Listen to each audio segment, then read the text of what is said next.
ಏನಂತೀರಿ?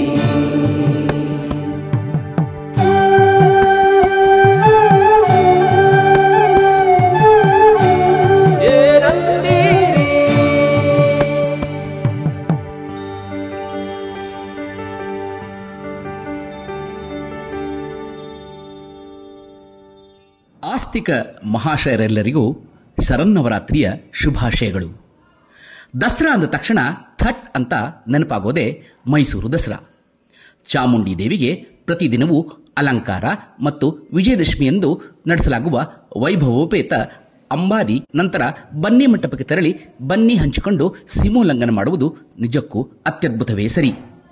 ದಸರಾ ಸಮಯದಲ್ಲಿ ಗಿಜಿಗಿಜಿಗುಟ್ಟುವ ಮೈಸೂರಿಗೆ 10 ದಿನಗಳ ಕಾಲ ಹೋಗಲಾಗದವರು ದಸರಾ ಪೂಜೆ, ದೇವಿಗೆ ವಿಶೇಷ ಅಲಂಕಾರ ಮತ್ತು ಅದ್ದೂರಿಯ ಮೆರವಣಿಗೆಯನ್ನು ಬೆಂಗಳೂರಿನಲ್ಲೇ ಕಣ್ತುಂಬಿಸಿಕೊಳ್ಬಹುದು ಅಂದರೆ ಅಚ್ಚರಿ ಆಗ್ಬಹುದು ಅಲ್ವೇ? ಹೌದು, ನಿಜ. ಬೆಂಗಳೂರಿನ ವಿದ್ಯಾರಣ್ಯಪುರದಲ್ಲಿ ಕೀರ್ತಿಶೇಷರಾದ ಶ್ರೀ ರಾಮು ಶಾಸ್ತ್ರಿಗಳ ನೇತೃತ್ವದಲ್ಲಿ 90ರ ದಶಕದಲ್ಲಿ ಆರಂಭವಾದ ಶ್ರೀ ಕಾಳಿಕಾ ದುರ್ಗಾ ಪರಮೇಶ್ವರಿ ದೇವಾಲಯದಲ್ಲಿರುವ ದೇವಾನುದೇವತೆಗಳಿಗೆ ವರ್ಷ ಪೂರ್ತಿ ಒಂದಲ್ಲ ಒಂದು ವಿಶೇಷ ಪೂಜೆ, ಹೋಮ, ಹವನಾದಿಗಳು ನಡೆಯುತ್ತಲೇ ಇದ್ದು ಈ ವರ್ಷ 35ನೇ ವೈಭವೋಪೇತ ದಸರಾ ಹಬ್ಬದ ಆಚರಣೆಗೆ ಸಿದ್ಧಗೊಂಡಿದೆ. ಈ ನವರಾತ್ರಿಯ ಪ್ರತಿದಿನವೂ ಸಹ ದೇವಿಗೆ ನವದುರ್ಗೆಯರಾದ ಶೈಲಪುತ್ರಿ, ಬ್ರಹ್ಮಚಾರಿಣಿ, ಚಂದ್ರಘಂಟ, ಕೂಷ್ಮಾಂಡ, ಸ್ಕಂದಮಾತಾ, ಕಾತ್ಯಾಯಿನಿ, ಕಾಳರಾತ್ರಿ, ಮಹಾಗೌರಿ, ಸಿದ್ಧಿದಾತ್ರಿ ಮತ್ತು ಚಾಮುಂಡೇಶ್ವರಿ ಹೀಗೆ ನಾನಾ ರೂಪಗಳಿಂದ ಅಲಂಕರಿಸಲ್ಪಟ್ಟು ಪ್ರತಿ ದಿನಕ್ಕನುಗುಣವಾಗಿ ವಿಶೇಷ ಬಣ್ಣದ ಬಟ್ಟೆಗಳು ಮತ್ತು ಹೂಗಳಿಂದ ಅಲಂಕಾರ ಮಾಡುವುದನ್ನು ನೋಡುವುದಕ್ಕೆ 2 ಕಣ್ಣುಗಳು ಸಾಲವು. ಮೈಸೂರು ಅರಮನೆಯ ದರ್ಬಾರ್ ಹಾಲಿನಲ್ಲಿ ನಡೆಯುವಂತೆಯೇ ಇಲ್ಲಿಯೂ ಸಹ ಪ್ರತಿದಿನವೂ ನಾಡಿನ ಖ್ಯಾತ ವಿದೂಷಿಗಳಿಂದ ಸಂಗೀತ, ನೃತ್ಯಗಳ ಕಾರ್ಯಕ್ರಮಗಳು ದೇವಸ್ಥಾನಕ್ಕೆ ಬರುವ ಭಕ್ತಾದಿಗಳ ಹುಣ್ಮನಗಳನ್ನು ತಣಿಸುತ್ತಿದೆ ಎಂದರೂ ಅತಿಶಯವಾಗದು. ದಸರಾದಲ್ಲಿ ಪ್ರತಿದಿನ ಸಂಜೆ ದೇವಾಲಯದ ಪ್ರಾಂಗಣದಲ್ಲಿ ಉತ್ಸವ ಮೂರ್ತಿಗೆ ಪೂಜೆ ಮತ್ತು ಮೆರವಣಿಗೆಯ ಸಣ್ಣ ಝಲಕ್ ನೋಡೋಣ ಬನ್ನಿ.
ಇಷ್ಟೆಲ್ಲ ಮಾಹಿತಿಗಳು ತಿಳಿದ ಮೇಲೆ ಇನ್ನೇಕ್ ತಡ.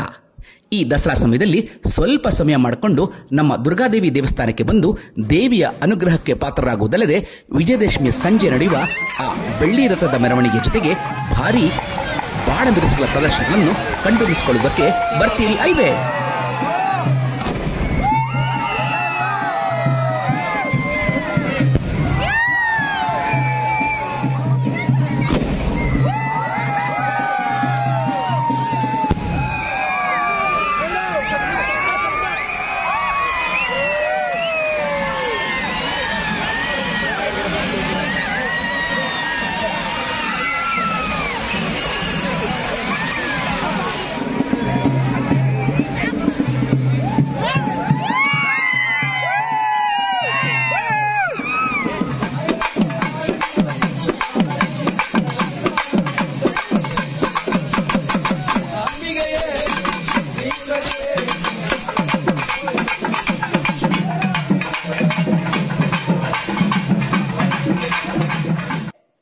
ಇಂತಹ ಮತ್ತಷ್ಟು ಕುತೂಹಲ ಮಾಹಿತಿಗಾಗಿ ನಮ್ಮ ಚಾನಲ್ನನ್ನು ಲೈಕ್ ಮಾಡಿ, ಶೇರ್ ಮಾಡಿ ಮತ್ತು ಸಬ್ಸ್ಕ್ರೈಬ್ ಆಗೋದನ್ನು ಮರಿಬೇಡಿ.